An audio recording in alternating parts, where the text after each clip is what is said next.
back again for an edition of the Alex Morgan Show. Right here on favorite web page and watch the show. It's last night.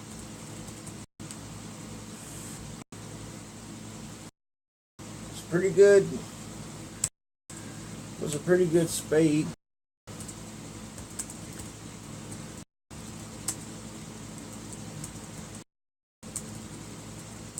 Although I'm not, I don't know how many of you all bought into or whatever.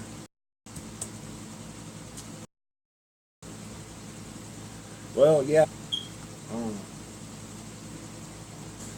you have to remember to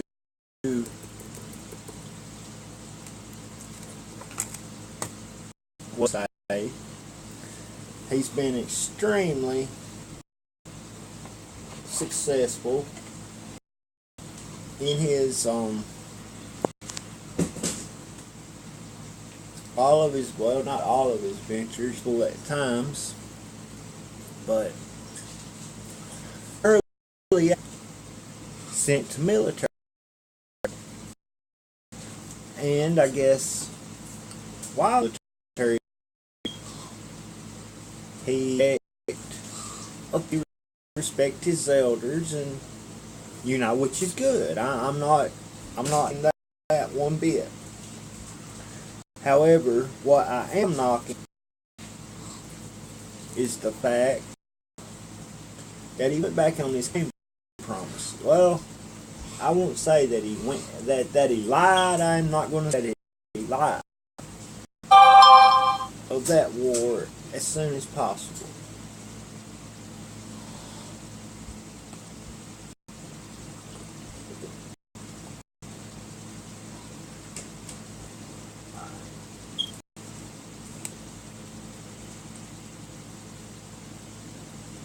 And that's pretty much, I guess, what he's doing, but still, I think that he's litigious. I think that when, I guess it was, I don't know, last Friday, I guess, the whole Trump agenda pretty much went out the window with Bannon. It's what I'm thinking, which I may be wrong. So, and who knows, may come his way within now and then. You got the Democrats, which are aiming to be a political party. You pretty much have the establishment Republicans who are full of neocons, and you have to ask yourself, if another candidate like a Donald Trump were to run 2020 election, presidential election, that is.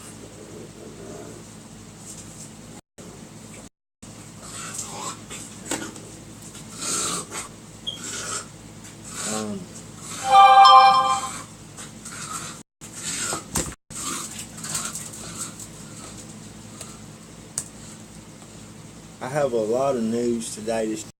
I had a guest that was going to come today, but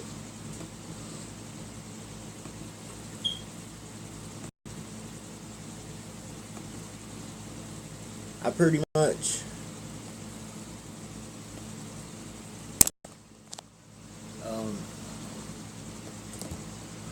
busy day.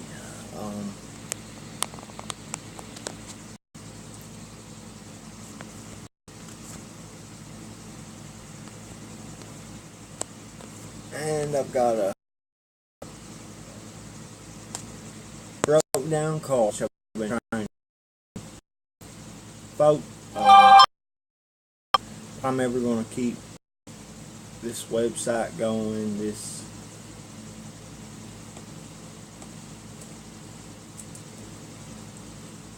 show going, this channel going, I've got to start making some money somehow.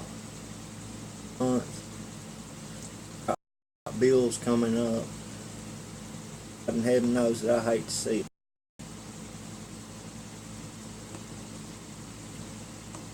With your support,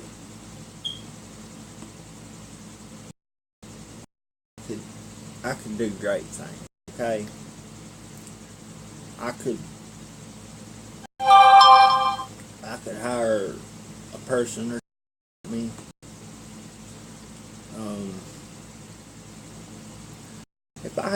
If I even had help, I might be able to do a show on time, you know. But until then, I guess I'll just have to do this on my own.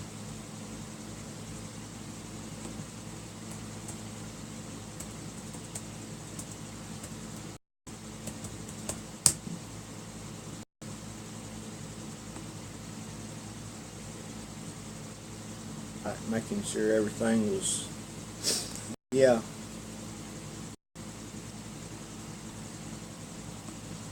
I could really use your all's help.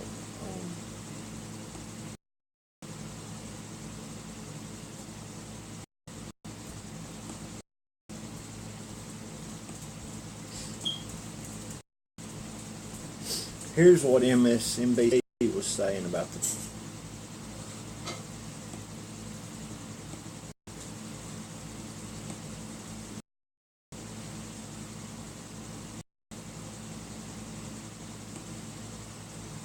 I'll go to that video in just a second. See if I can't today. Not usual. American foreign policy during a national address at Fort Myers in Virginia, where he outlined a new agenda for Afghanistan. I have my full opening monologue coming up later in the show. Also, New King, and of course, we'll get analysis from. Right there. I'm not a big man. Hannity's okay. He's pretty much the only person that we have in the mainstream media that will take the half-truth or anything that's half for that matter. But military leaders, but first, it was the perfect setting at Fort Myers in Arlington, and of course the troops. There on hallowed ground, right near America's National Cemetery, where thousands of brave men and women who fought, met, and died for freedom are laid to rest. It's the right pitch. The president's position on Afghanistan is based on what he calls principled, so proved tonight that he's willing to listen to the advice of the men and women on the ground, the generals on the ground that really win wars. What's this? And historically, I like, but all my life, I've heard that decisions are when you sit behind the desk in the Oval Office. Now, President, now is the safety and security of you, the American people, not foreign nation building. Watch this. We will no longer American military might to construct, to rebuild other countries. Those days are now over. Instead, our shared interests, life, but to pursue common goals that allow our children to live better and safer lives. This realism will guide our decisions moving forward. Now, the military spending and foreign conflict. Take a look. America will work with the Afghan government as long as we see determination and progress, and our support is not a blank check. President Trump then pressured the countries in the region near Afghanistan. It's their to step up. Chair, take a look. We will ask our NATO allies and partners to support our new strategy with our own. We are confident they will. Since taking because I have made clear that our allies much more money to our collective defense. And here is the commander-in-chief. He's refusing to telegraph our military plans to America's enemies. This is refreshing. Take a look. Conditions on the ground, not arbitrary timetables, will guide America's enemies. Never know plans or believe they can rid us out. I will not say we are going to attack, but attack we will. For your statement, obviously geared at the tragedy in Charlottesville. Take a look at this. When one part of America hurts, we all hurt. Citizen suffers, and all suffer. Loyalty to our nation to another. Love for America is love for all of its people. For no tolerance for hate. And we're going to have much more later on the program tonight. Plus, tonight, we saw the president in governing mode. He has faced an onslaught as we president attacks. And if I to advance his agenda with a good plan that has been studied well, this is now the time for the beyond description that are the unrelenting media attacks and democratic attacks. When you really think of fixing American men and women and keeping us safe and secure, you know what? There are no boundaries to the incredible things that can be done for this country and for the president's better self. Now it's time to get to not step on this wind. Joining us now, U.S. Ambassador to the UN, Fox News contributor John Bolton. Mr. Ambassador, let's start with you. Your general impression about that. I don't like nation building. I don't like an unlimited budget. I don't like other. I don't like the fact people just have to sit and wait and then they know the activities. Your thoughts generally? Well, I think this is a dramatic change from that's probably the most important. I think that comes through clearly. I think much of what the president said is exactly right. He's not going to have a time limit. He's not going to negotiate with the Taliban until necessary tools and the right rules of engagement. Nonetheless, I think there are a couple of critical points here where, while the speech rhetorically was fine, we need to see how it plays out. Number one, Pakistan, which he think Afghanistan will be won or lost. I certainly think that support for terrorist groups, giving them safe haven in Pakistan is welcome. But let's be clear, Pakistan is a nuclear power.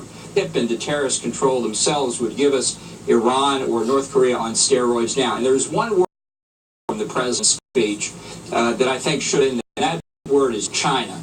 China made Pakistan nuclear power. Pakistan with this capability within Pakistan dramatically. They put a lot more money into the country than we do. And I think it's time to say to China, if you want this Al-Qaeda, get them out of the country and really seriously renounce terrorism. I'd like to see more. I agree with you, Ambassador, and that is when you really think about it, remember what China has been doing with North Korea. They launched, they will not be there for them. Remember after the president of China met with President Trump for you know, and he talked about winning a war, obliterating the evils that are on the ground. You can't make these decisions from Washington. What they do, these partners must contribute them away. And one of my biggest complaints, and he addressed this tonight, 58,000 of America's greatest prism of politics, Iraq and Afghanistan, they both were equally politicized. You cannot politicize war, nor do we need to be involved in it. But if we want to defeat radical Islam, see all these attacks, we better take on terrorism. We're not going to have something like the end of World War II with this Japanese surrender signed on the bridge of the deck of the Missouri. But and then he put handcuffs on our soldiers. Yeah, it's such an old-fashioned concept, and I think Trump reversed that. I do think in his rhetoric tonight, though, maybe his advisors, they're sending Afghanistan. That is incidental to the reason we're there. We're there to say there's no blank check for Afghanistan in terms of nation building. I absolutely agree on Afghanistan, because if that's the case, we've got real trouble. No, but he addressed that too. He talked throughout the night. Ambassador, good to see you. Thank you for being with us. More reaction to the president's remarks. Colonel Oliver North, Colonel, you have a couple of Purple Hearts from guns in Vietnam, and you know a lot of issue for you because I watch you give speeches and tear up on the issue. And you're as tough a guy as I'll ever meet in my life, and your heart breaks. Everybody, the biggest thing I heard tonight is winning the handcuffs off, letting the generals on the ground decide, and no longer was it going to be about nation building, and no longer we going to have these engagement. Well, for the Taliban from taking straightforward and good stuff, and the right thing to say, certainly in the aftermath of 8 years of the previous administration. He's going to integrate the military, diplomatic, and economic instruments of power, and he put, as Ambassador Bolton just said, the idea of when they're going and what we're going to do to attack, all very, very good. This is going to make a difference. Here, at 16 years running, and you and I have been on the air more times than I care to count, my 59 embeds in both. Colonel, I send you a code. Every time you've been on the road in a war zone, you and I have a special code we send back and forth, which is totally mean on my part. We'll save it between us. I'm going to have one of those steaks yet. Look at he talked about the rules of engagement for way Pakistan. He talked about the courage and perseverance of those that I've been those embeds. The idea of the same on the ground, 17 roles to include General there now have pursued may not be the kind of thing that's going to give us the results that we would like to have. Yeah, I was pleased that he did not mention and did not talk about the idea of conducting clandestine operations, as you and I have heard about from a friend of mine. Look, we've had 2,200 in a place that's got Old Faithful in it, good place for a Marine to visit, Semper Fidelis. Look, we've spent almost $1 billion. We're going to spend almost $50 billion this year. And you've got to be able to say, we're going to look at some other tactics on the ground, maybe some kind of hybrid, if you would, between what was presented up at Camp David and forward U.S. troops on the ground and the expectations you have for our allies to step up to the plate. Very positive. I think it was totally unlike anything. Well, let me ask you. The president talked about going against. You can only know and learn as president. Some people would say, "Oh, that he's changing his position." I don't see it that way at all. I think that's the reality. Then every one of my military friends was writing me ecstatic. Those that served, especially under Obama. Oh, we're not going to telegraph. We're going to take the handcuffs. The rules of engagement are going to be on. You mean we can actually fight a war and not get accused of murdering the enemy when the president announcing he was going to do a troop surge, and the very next day he went to the U.S. Military Academy and announced when they were, said it's a conditioned withdrawal. Yes, it's very important. It sets our adversaries on notice that they can't simply fight us and wait us out. In other words, this is not a time-driven strategy. Pastor just said a few moments about Pakistan.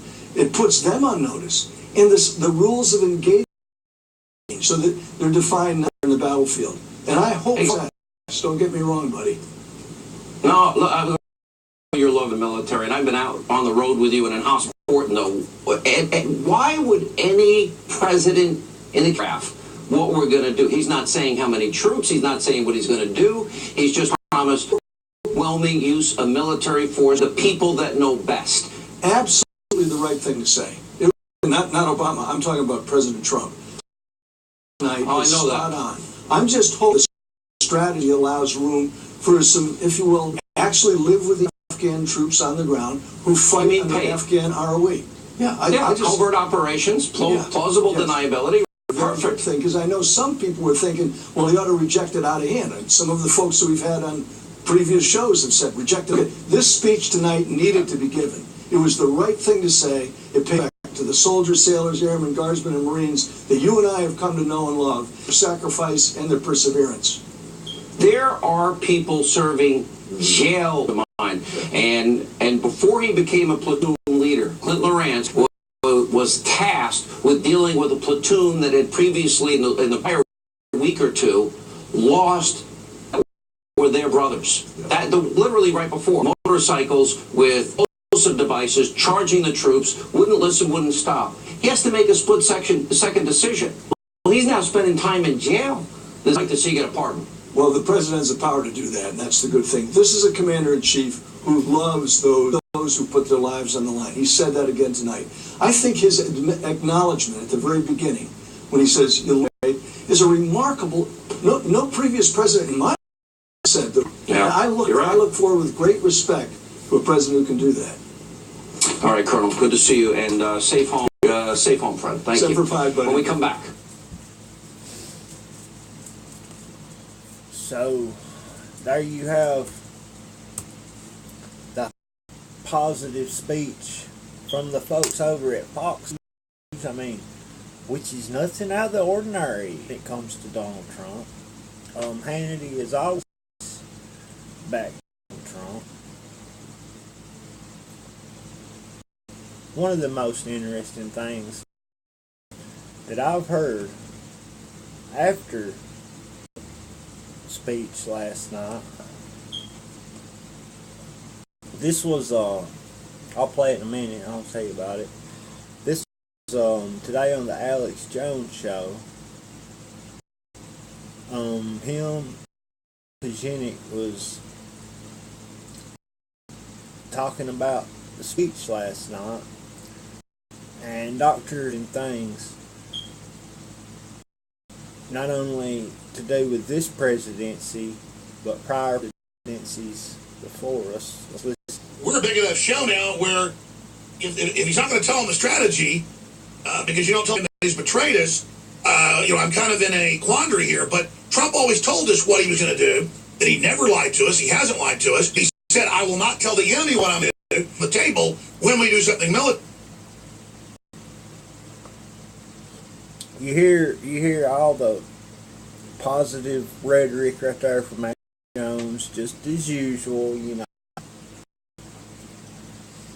Nothing day on InfoWars, the Alex Jones show, whatever you want to call it. Because you never tell folks what the options are, or then you've eliminated those options. What I think we're seeing is real presidential is a very strong victory with an economic deal, not giving the extremists a safe haven, and cutting off the globalist operation of playing footsie with the Al-Qaeda/ISIS folks. It's completely wrong. Not only has the president lied to the Americans, but more important, generals, the people we helped to put in, have lied to and to the American public, who know better than to have more troops putting in war and insurgency in the area of Afghanistan. And when I've been in Afghanistan, the history, Trump again repeats that we were attacked. We were not attacked on 9/11, folks. That was a false flag. I think all of y'all know that. And why can't he just come out and say that? I mean, why do we have to go on and play like just like the Bushes did?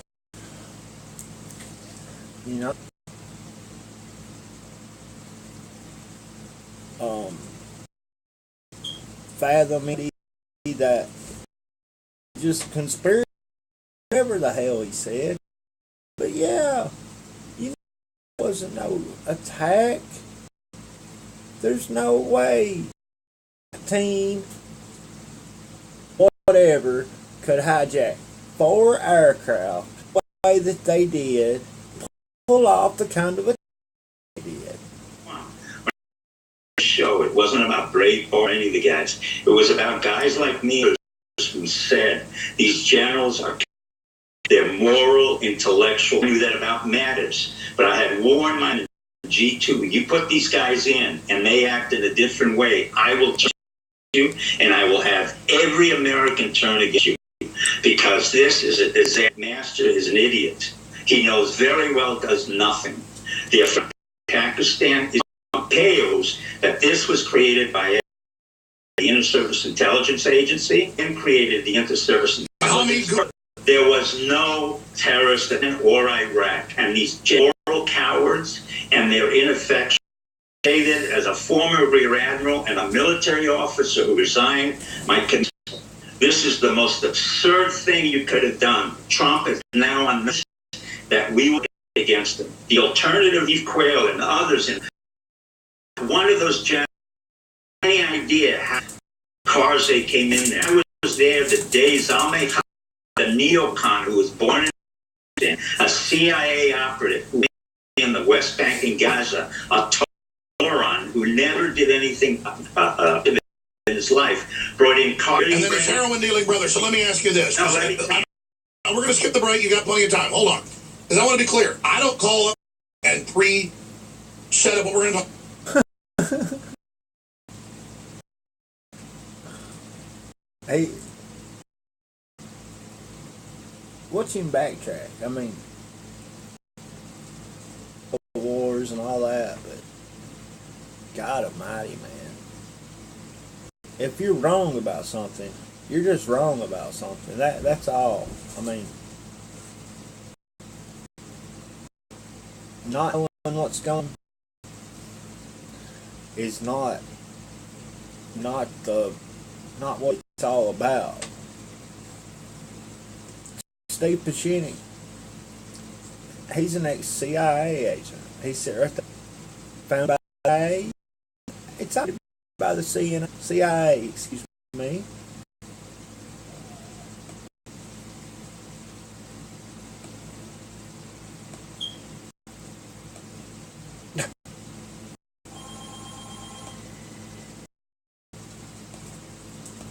Has never won a war. He wrote a book which Shane tells about dereliction of duty. He's committing the very dereliction. He knows that. In order, in his presence, he's brought in Mattis, also, who never won a war. Every one of those generals had been out of Iraq. They came in right after. I understand generals always want to fight the war that everybody's lost to prove they can do it. But I agree with you. If it is delusion, they really believe they're going to let the military actually wipe out the real ISIS and Al-Qaeda folks that we know we've been protecting. Or are you saying it's all bull? It's bullshit. Bullshit. Created by the CIA. The real ISI was created by the CIA. What are you talking about? We don't have a war on terror. This is 16 years of insurgency in a place that's not even a country. Master knows that. Mattis knows that. I've been in Afghanistan. I understand. The thing Trump made a big mistake. He should have gone with his impulse. He knew better not to live. Did you watch the speech where he said, my instinct says don't do this? I don't care what a man says. I care what a man does. And he went against his instincts. He was brought in for essentially help the generals to come in to stop a war. That was my mistake. And get rid of these generals. They should have been court-martialed for the arrogance and the stupidity and the number of lies. Let me stop you then, because I want to look at this then as if you're right. He looked forced last. My instincts say this is, but now I'm behind the desk and things are different. They get him to be pig-headed and always does best. Because to get rid of him and put him into disciplinary action, he was in the academy. He used to serve in Vietnam. So basically looks to generals as mentors and fathers. These generals I call idiot savants. They read, but they don't know how to create a war and a. Unlike Eisenhower and Marshall. They don't know how to control a war. It's not. They didn't even know how to execute a war. Mattis is a disaster. Really created anything other than his. He reads all the. Let me stop you here. You seem really mad. The military sources I've talked to are disgusted by this, and there are a lot of really right-wing anti. Men will die. Trump in there in the first place. It's absolutely. But what about his argument? What about his argument that since we've lost so many troops, we've now got to win? The only way to win it is to kill everyone in Afghanistan. It's exactly until we lost 50 men's lives, 250,000, and we killed 3 Vietnamese, and we lost the war, and we walked out of there. McMahon. We've conquered them via the economy. Well, what about we're going to offer you a carpet of gold? It continues over and over again. We're getting this. We've gotten from the last, how many? 4 presidents, maybe? We're ending out with the same thing. And I don't want this. Your thoughts on last night on Trump's speech? Call me 323-633-20.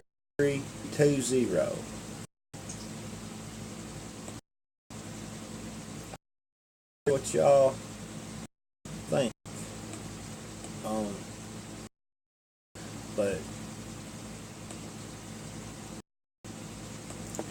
and even Alex Jones is the biggest, at least one of the biggest, pretty much of it. Okay, you have to ask yourself, why doesn't on this BS? I mean,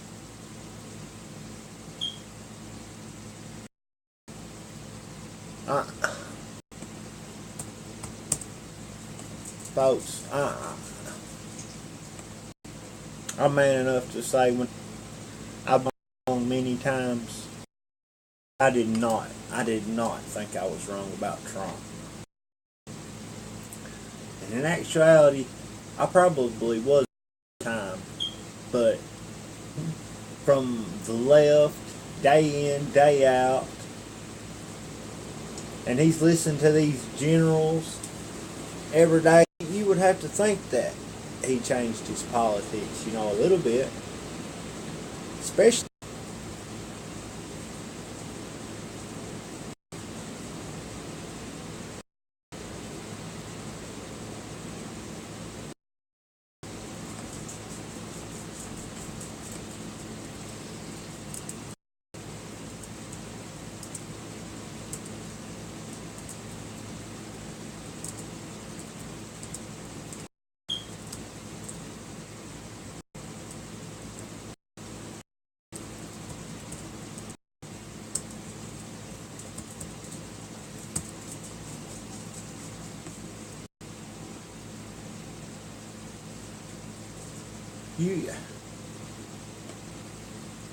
really, folks. That number again, 323 330 32369. I've got about an hour and 13 minutes left on this Blog Talk Radio show. Love to hear from some of y'all.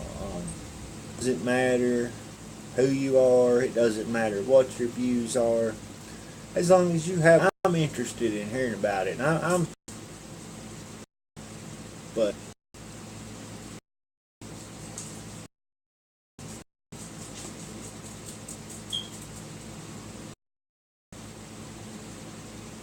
how about that?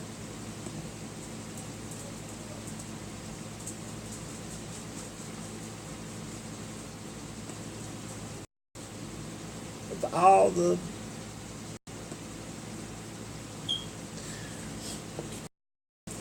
things that Donald Trump could have done different, the one thing that I expected him to do different.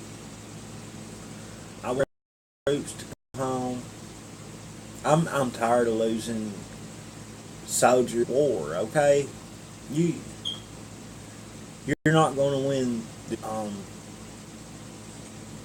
They've killed over 1 million Iraqi and Afghan. We've been there for the last 16 years. That's almost 2 decades. This is the longest in American history.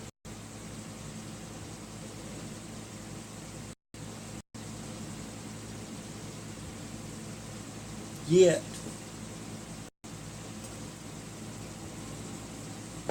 looking for a different outcome.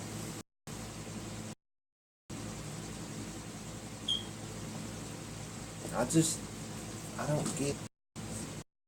Well, so I do. I guess I do. Trump just listens to his generals too much.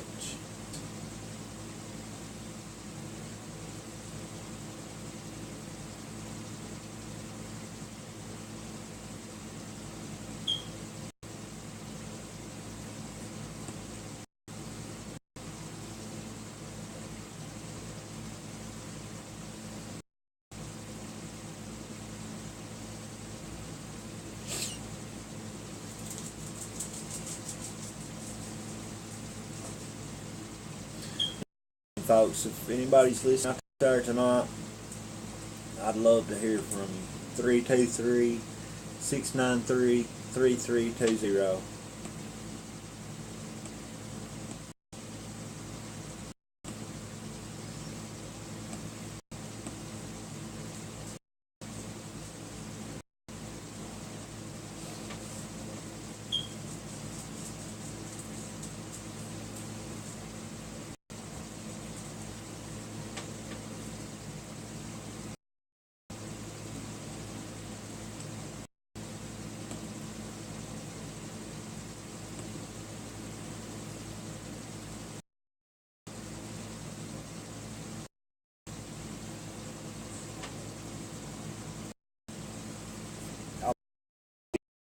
second, let it load like the last one.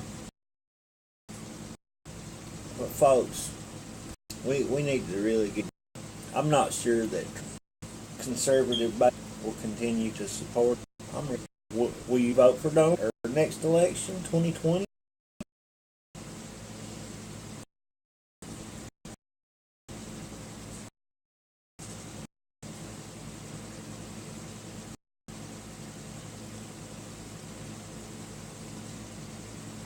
I mean, I don't.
Meanwhile, you still have the crazy supporting the tearing down of historical statues.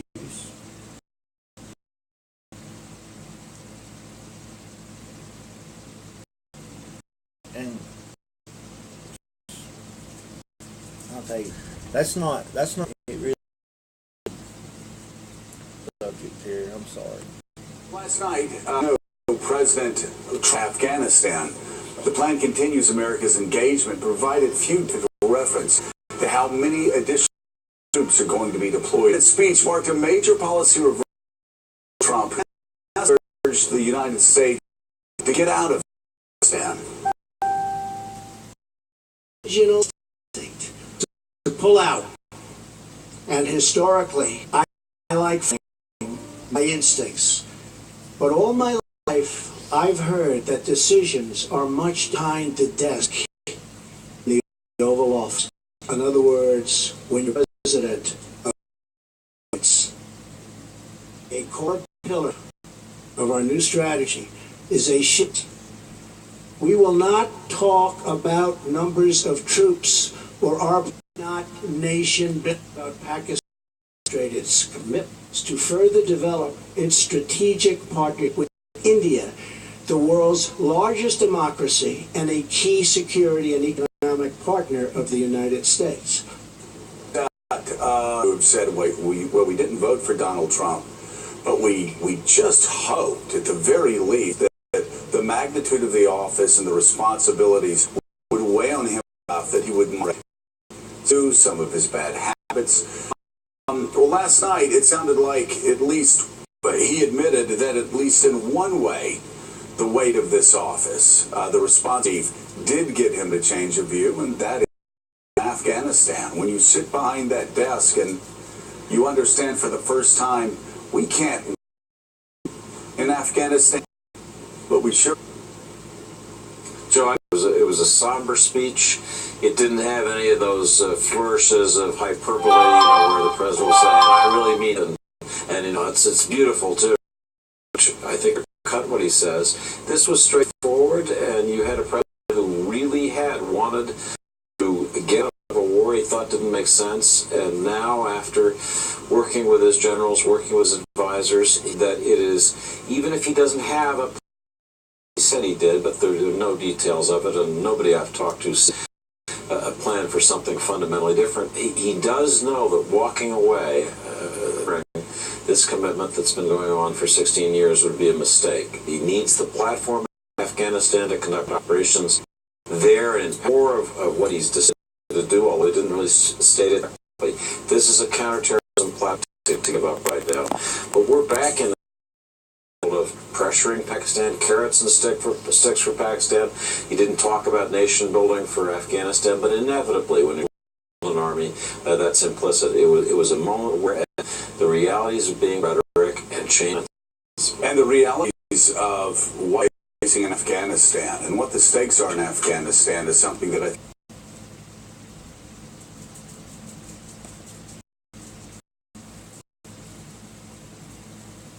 John, you're on the air. Go ahead. I'll show you. I cut.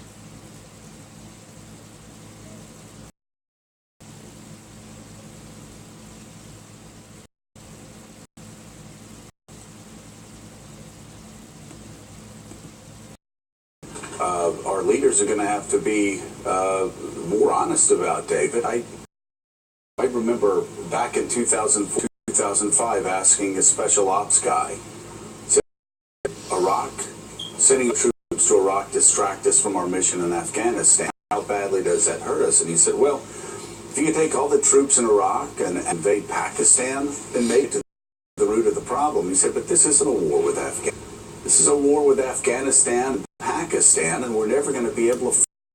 The best we can do is not lose the war. That was 13 years ago, 12, 13 years ago. It's the same reality. And even me don't like to hear this. And most Americans don't like to hear it.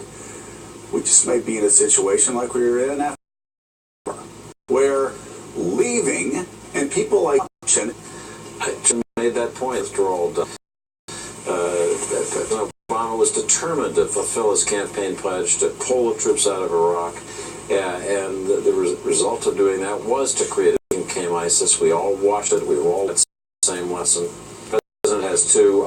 I found myself thinking, watching the president last night, how hard it must have been to who lost a son in Afghanistan, and to think how he would tell General Kelly he was going to follow through on his plan to just pull out of there. It doesn't mean, could you look General Kelly in the eye and say the sacrifice your son made, the ultimate sacrifice, really did in the end wasn't important enough to keep everything on the ground? I think in the end, there's very little enthusiasm for this policy today in the Pentagon, but a general recognition, not a single person there really can bear the thought of walking away. No.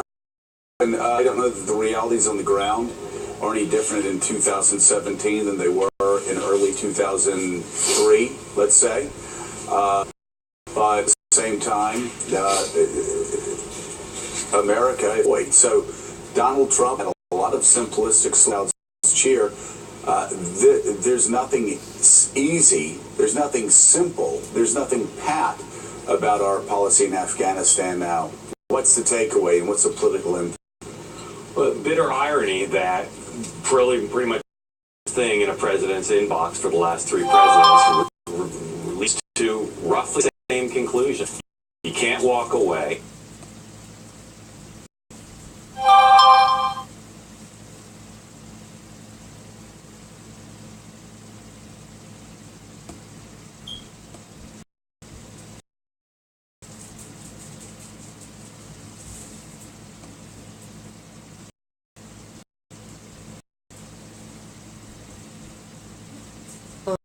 You're on the Organ Show.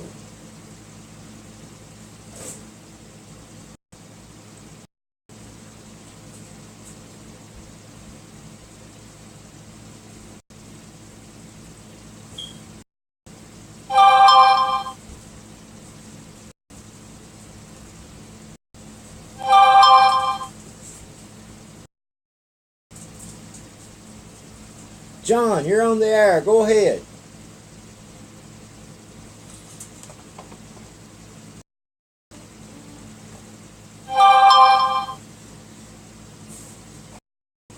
John, you're on the air. Go ahead.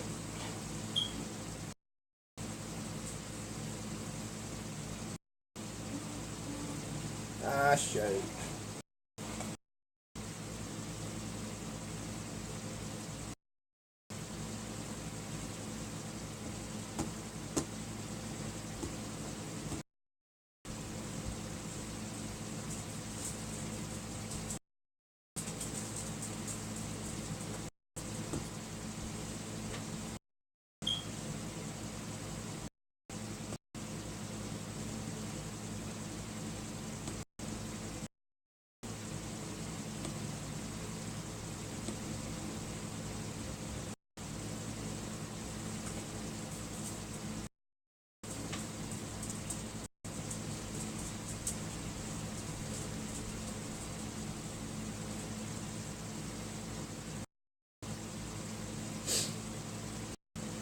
See if I can get John back on.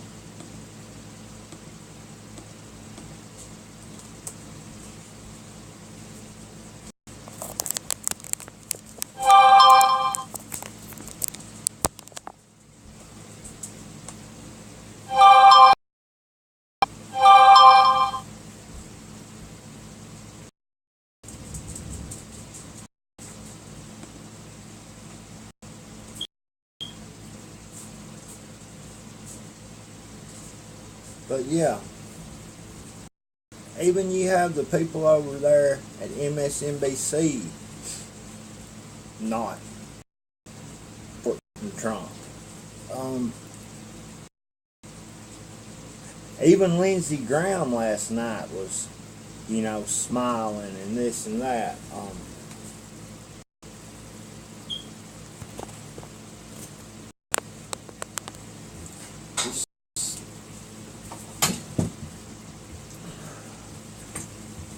It actually becomes sort of obvious.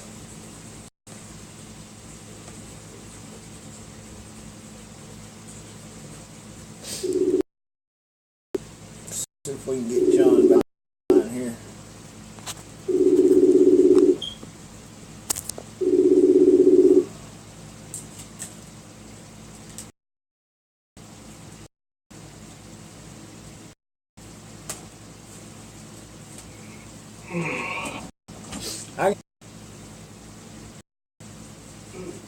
Did what? I said I can hear you now. How you doing? I'm doing pretty Good. Just sitting here. What's going on tonight? Nothing. Oh, we on now? Yeah. Oh, well, I heard that. I gotta go take a little rest break, but I'll be with you in a few minutes, okay? I'll just leave this on. Yeah, I'll minimize the screen. Just come back. Okay, I'll do it. All right. Well, we got him back. Well, I now see. I'm talking to. I now see that's not working somehow or another, which I need to work on. Probably this damn computer. But anyways, let's move it on here a little bit. Let John go do his thing.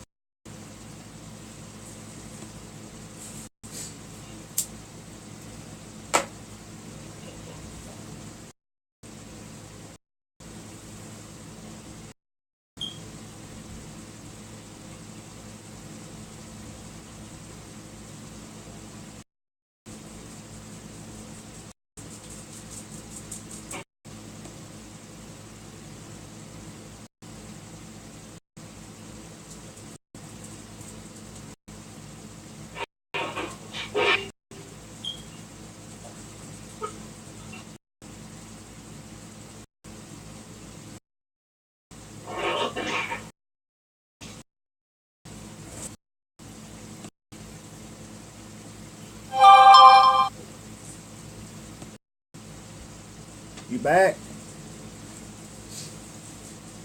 Hey, well, no, I can go ahead and do off what you want to do, but I'm just going to leave this open so we'll be on the feed. Message me. Yeah, mute me and I'll message you when I get back in.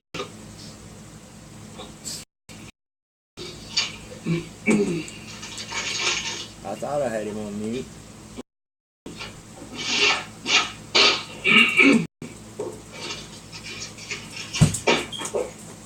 I can't mute him.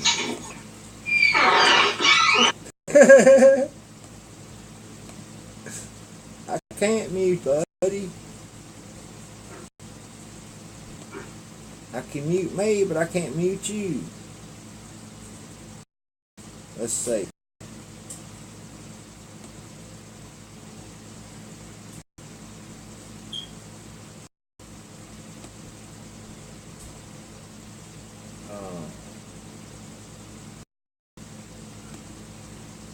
Now, private doubts Trump can save presidency. This article comes from the New York Times by 2017. The relationship already later integrated to the point that not spoken to each other in weeks. McConnell has privately expressed uncertainty that Mr. Trump will be able to salvage his administration. What was once an uneasy governing alliance has curled into a feud of mutual resentment and sometimes outright hostility, complicated by the position in Mr. Trump's cabinet, according to more than a dozen people briefed on the important angry phone call, bad-mouthing, devolved conflict with the president to oppose Republican senators who cross him, and Mr. McConnell mobilizing defense.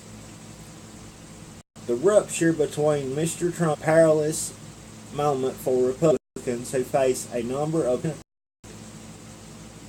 deadlines when they return to Washington next month.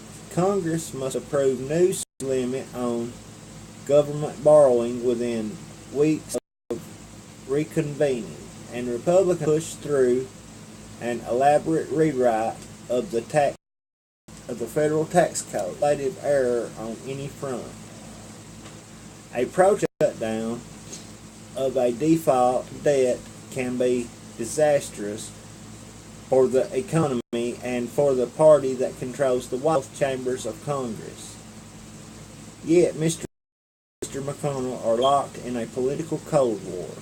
For Mr. McConnell noted that the senator and the president had, quote, shared goals, unquote, and pointed to, quote, tax reform, not defaulting on debt, defense authorization bill. Still, the back and forth has been dramatic. In a series of months, Mr. Trump criticized Mr. McConnell publicly, berated him in a phone call that quickly devolved into a match. New Jersey Golf Club, the president accused Mr. McConnell of bungling the health care issue.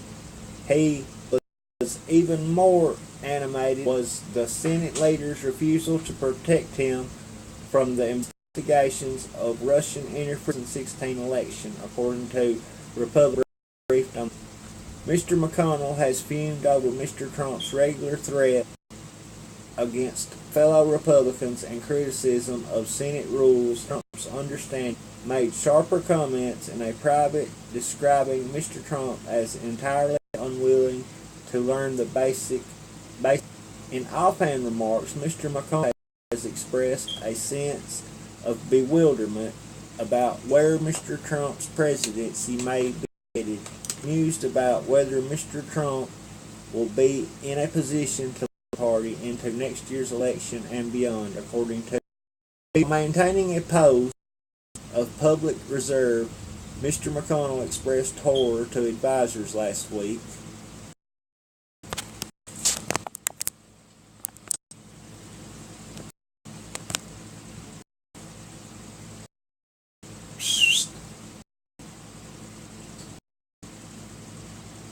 Sweetheart, come here.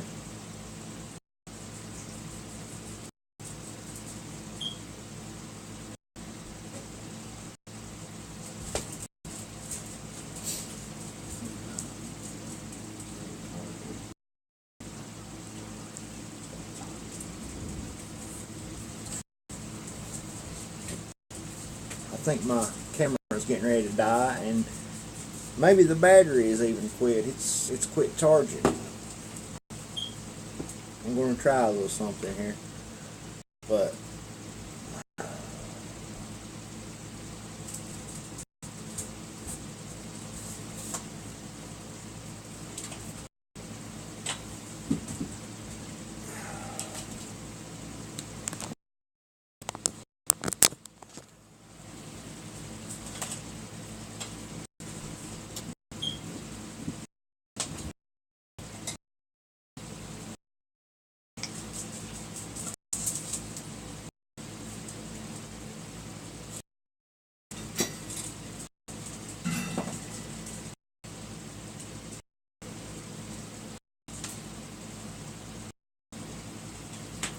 folks, I'm going to go ahead and stop this video feed because it's fixing to die.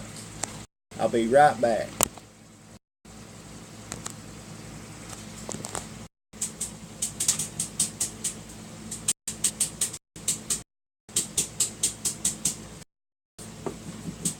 While taking a post on public reserve, Mr. McConnell expressed horror to advise this week after Mr. Trump's comments to white supremacists in Charlottesville, North Carolina, with protesters rallied against them. Mr. Trump's most explosive remark came at a news conference in Manhattan where he stood beside Miss Chow. Miss Chow, quote, "I stand by my man," both of them, end quote.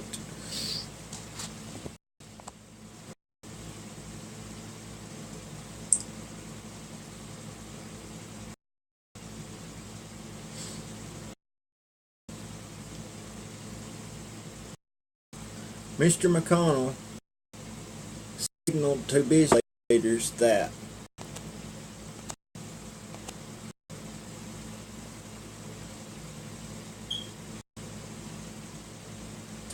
deeply uncomfortable with Mr. Several who resigned advisory roles in the Trump administration contacted Mr. McConnell's office after the fact, and those that Mr. McConnell fully understood said Mr. Trump continued to and threaten them. Mr. McConnell's Senate colleagues, including Senator Jeff Flake of Arizona, whose Republican primary challenger was praised by Mr. Trump last week. Great to see that Dr. Kelly Ward is running against Flake. Jeff Flake is toxic.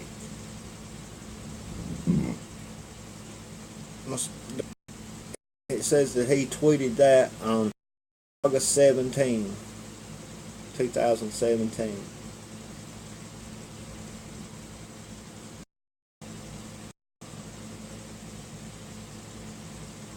Mr. Trump was set to hold a campus, and Republicans feared he would use the event to salvage Mr. Flake again.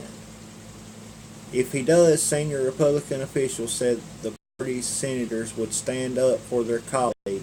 A Republican super PAC, unquote, aligned with Mr. McConnell released a web ad on Tuesday assailing Mr. Flake's Republican rival. That's the end of that article. I want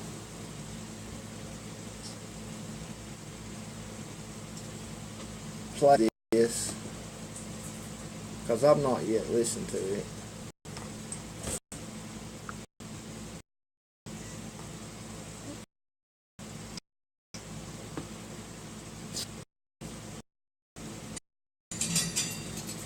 Folks, I'll be right with you.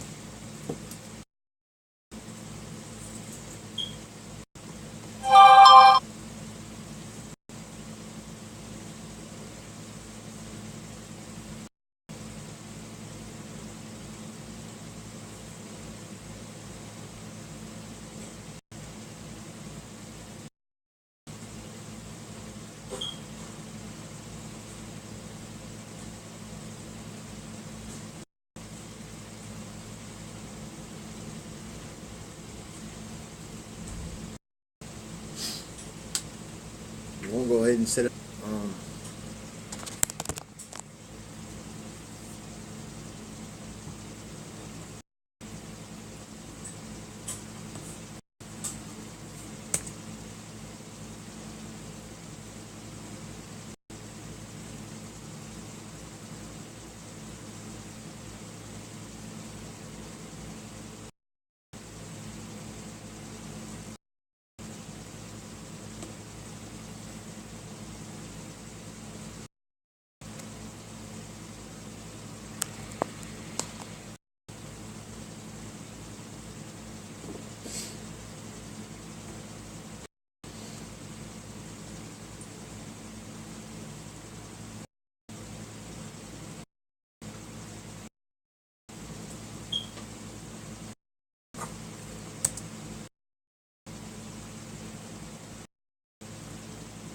Ago, Arizona Republicans rejected Ward.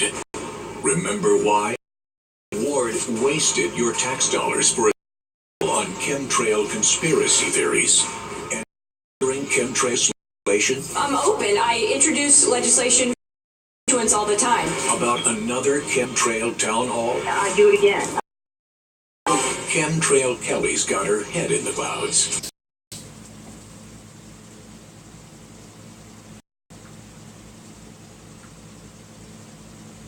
Crazy ideas. She bizarrely blamed John For the rise of ISIS. Yet dangerously constrained in fighting them. What is your response To John McCain, Chemtrail Kelly says she can enter if you're under her just one, not just.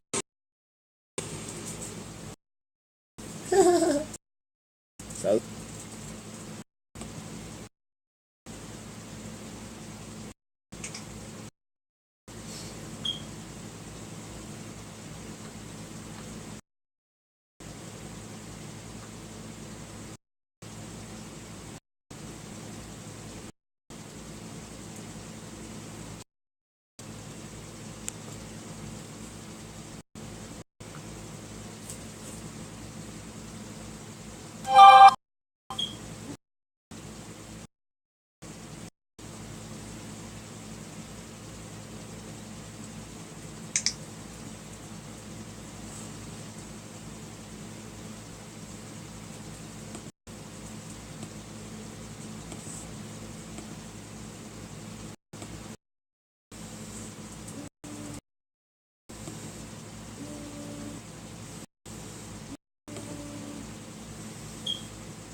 Hey,